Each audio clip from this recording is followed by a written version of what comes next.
My brother owns a really nice RV that he lets me borrow sometimes. We live just 15 minutes apart in a state known for camping, hiking, and outdoor adventures. Last fall, as the days grew colder, I asked if I could borrow his RV for a camping trip near a small fishing pond. The weather was too chilly for tent camping, so the RV was perfect. I planned to spend a few days fishing and enjoying some solitude. I picked up the RV and drove down the narrow dirt trail leading to the pond. The path wasn't exactly designed for vehicles, but I'd often seen tire tracks, so I knew others had driven on it before. This time, though, the trail was eerily empty. When I arrived, the area around the pond was completely deserted. I parked the RV off to the side to leave room in case anyone else showed up. After setting up, I grabbed my fishing gear, cracked open a couple of beers, and settled into the tranquility. The stillness of the pond, paired with the crisp autumn air, made for a serene escape. Around 5 p.m., as the sun dipped lower, I started packing up my gear and heading back to the RV. Just as I was finishing, an old rusty pickup truck pulled in from the trail. The truck looked like it had seen decades of rough use, its once bright paint faded and peeling. The windows were heavily tinted, and there was no camper attached to it, just the truck itself. The driver parked on the opposite side of the field and turned off the headlights but stayed inside the cab.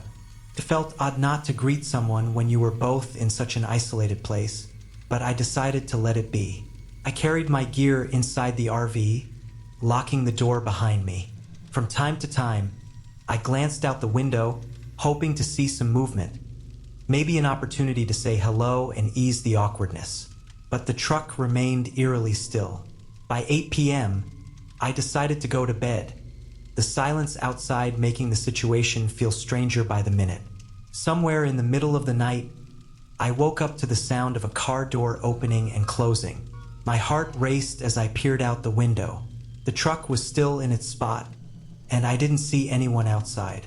I convinced myself it was nothing, maybe the wind or a distant animal, and drifted back to sleep. The next morning, I made breakfast and stepped outside to fish again. The truck hadn't moved an inch. Hours passed as I cast my line into the water, but I couldn't shake the feeling of being watched. The truck's windows, dark and impenetrable, seemed to stare back at me. By afternoon, unease had set in. I retreated to the RV, locking the door and pulling the curtains. I checked the truck through the window repeatedly, but it stayed exactly where it was. Time dragged on, each minute stretching longer than the last. Then, at 7 p.m., the truck's engine roared to life. My pulse quickened as I peeked through a crack in the curtains. The truck began to move, but instead of leaving, it stopped right in the middle of the trail, blocking the only way out.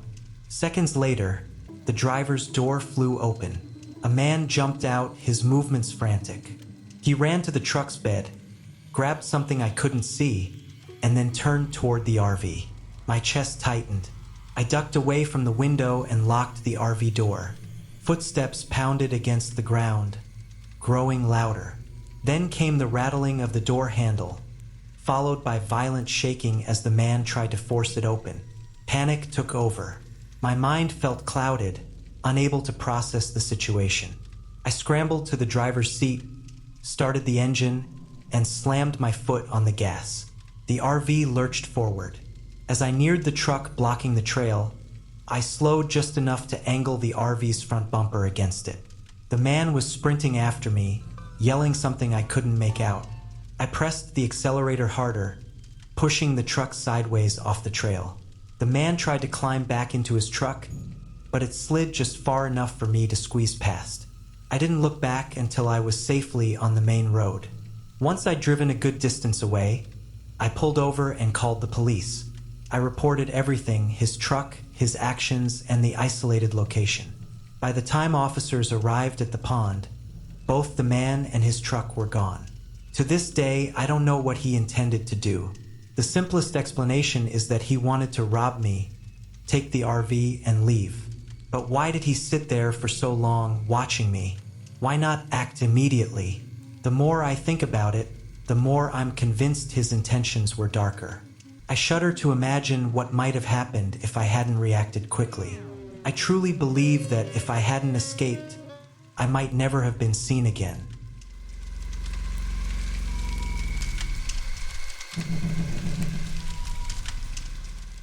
Not more than a week or two ago, I decided to hike out on a long trail in the dense woods behind my town.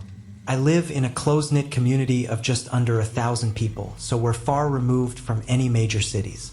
The woods on the outskirts of town are flat, no mountains or hills, but dotted with ponds and a few small rivers winding through the trees.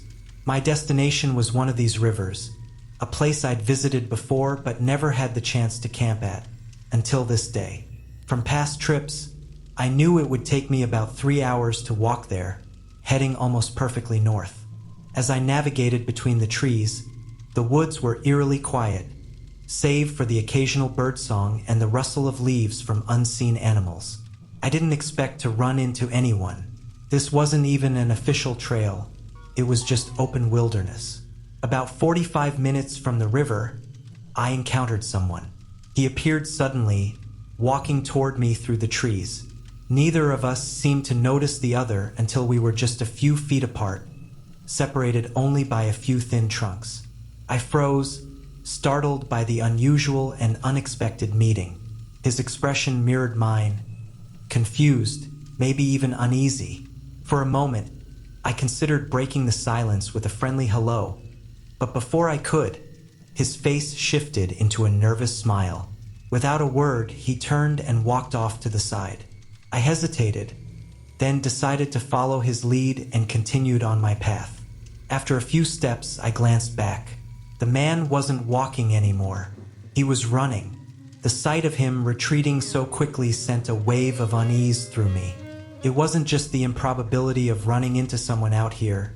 It was the way he acted, like he didn't want to be seen. Or worse, like he was afraid of being seen. Trying to shake off the discomfort, I pressed on and eventually reached the river. This wasn't an established campsite, just a clearing near the water. I picked the flattest patch of ground I could find and set down my bag and tent. With the sun dipping lower, I gathered sticks and twigs to start a fire. Soon, the flames crackled and cast flickering shadows around the clearing. I planned to stay up late and wait for the stars. Out here, away from town, the Milky Way often revealed itself in breathtaking detail, a sight I never wanted to miss. Hours passed as I sat by the fire, listening to the sounds of the night. The forest had fallen into a stillness that was both serene and unsettling. Then, through the quiet, I heard it. Footsteps. They were slow, deliberate, and coming from behind me. I froze, my breath catching in my throat. The sound stopped as soon as I turned around to look. The fire's light didn't reach far into the woods, and I saw nothing but shadowy trees. Yet the silence told me someone, or something, was there. Reaching into my bag, I grabbed my heavy-duty flashlight and flicked it on. The beam cut through the darkness, illuminating the trees in front of me. I swept the light from side to side, but no one appeared. "Hello!" I called out, my voice steady despite the knot forming in my stomach. "Is someone there?" No response. After a moment's hesitation, I decided to investigate. I had to be sure. Holding the flashlight steady, I stepped carefully toward the source of the sound.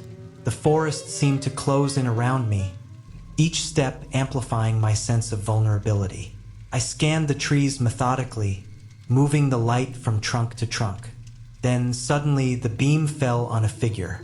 A large man stood no more than 20 feet away. It was the same man I'd encountered earlier.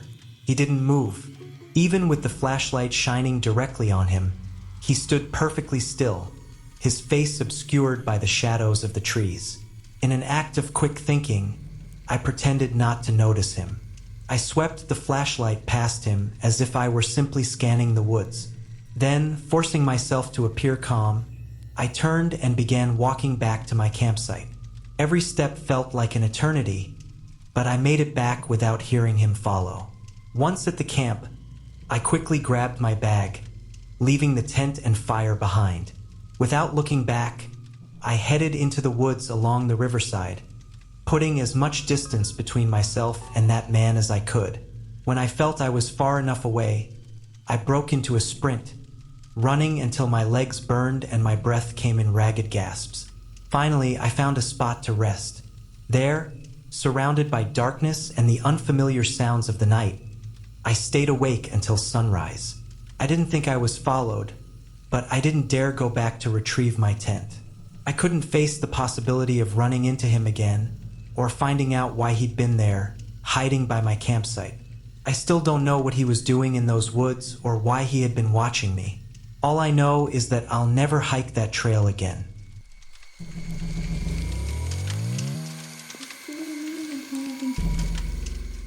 I do a lot of small camping adventures throughout the year. I try to keep these trips under 3 days long, so I can enjoy them on the weekend and only take a day or two off from work. This particular trip was just another one of my regular excursions, planned for a weekend in the middle of April. My plan was simple: hike for about 5 hours to a small, secluded lake, set up camp, stay for a couple of nights, and then hike back on the morning of the third day. I had chosen this lake specifically because there weren't any trails leading to it. It was remote, peaceful, and untouched by the usual flood of outdoor enthusiasts. The lack of a trail also meant I wouldn't have to share my experience with strangers. A perfect little getaway. I drove to the starting point early, parking my car on a gravel pull-off near the edge of the woods. By 8 a.m., I was on the move, trekking through dense trees and weaving my way through the untouched wilderness. The hike wasn't difficult, but the isolation had an eerie quality. Without any established trails, it was just me and the forest, the crunch of my boots on the ground the only sound aside from the occasional bird call. For hours into the hike, something strange happened. I was mindlessly staring at the landscape ahead, my thoughts wandering, when I caught a flicker of movement far ahead. Something or someone darted across my field of vision, disappearing into the trees.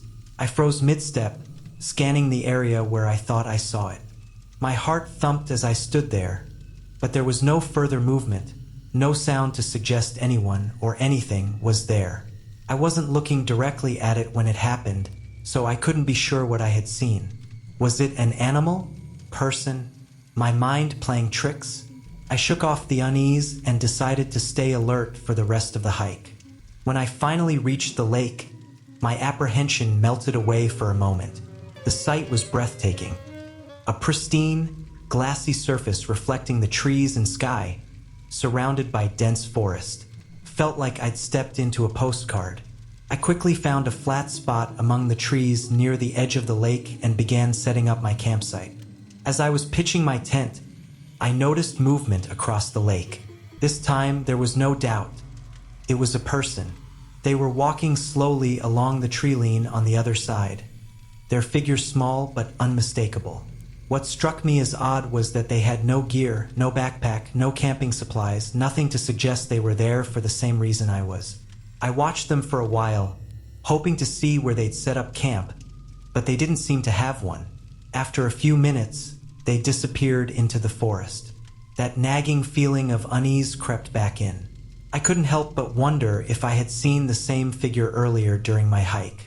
I spent the rest of the evening close to my campsite, trying to shake off the discomfort.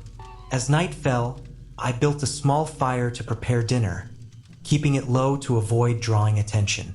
Despite the warmth of the flames, I felt cold.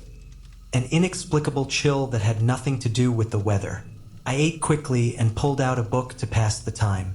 The forest was eerily quiet around me, the only sound the occasional crackle of my fire. Even as I tried to focus on reading, I couldn't shake the feeling that I was being watched. I told myself it was just my imagination, but the sense of unease was overwhelming. Eventually, I gave up on the book and began preparing to sleep. Before extinguishing the fire, I decided to do one last scan of the area. That's when I saw them. About 15 yards away, partially hidden by the trees, stood the figure. They were watching me. The firelight didn't reach far enough to make out details, but the outline of a person was unmistakable. They didn't move or make a sound. We locked eyes, or at least it felt like we did. I stood frozen, unsure whether to call out or run. After what felt like an eternity, they began to back away, retreating into the darkness without turning around. It was as if they wanted me to know they were leaving, but also wanted to keep watching for as long as possible. My hands shook as I threw more wood onto the fire, making it burn brighter. There was no way I was going to sleep. I sat by the fire all night, staring into the woods, jumping at every sound. When dawn finally broke, I wasted no time. I packed up my gear as quickly as I could and started back the way I came. The entire hike back, I felt like I was being followed. Every now and then, I thought I heard faint footsteps behind me. But when I turned to look, there was nothing. By the time I reached my car, my nerves were shot. I threw my bag into the trunk, climbed into the driver's seat, and sped off without a second glance. Even now, weeks later, I can still feel the fear from that trip. Who was that person? What did they want? And why were they stalking me in the middle of nowhere? I'll never know the answers, but one thing is certain. I'll never go back to that lake again.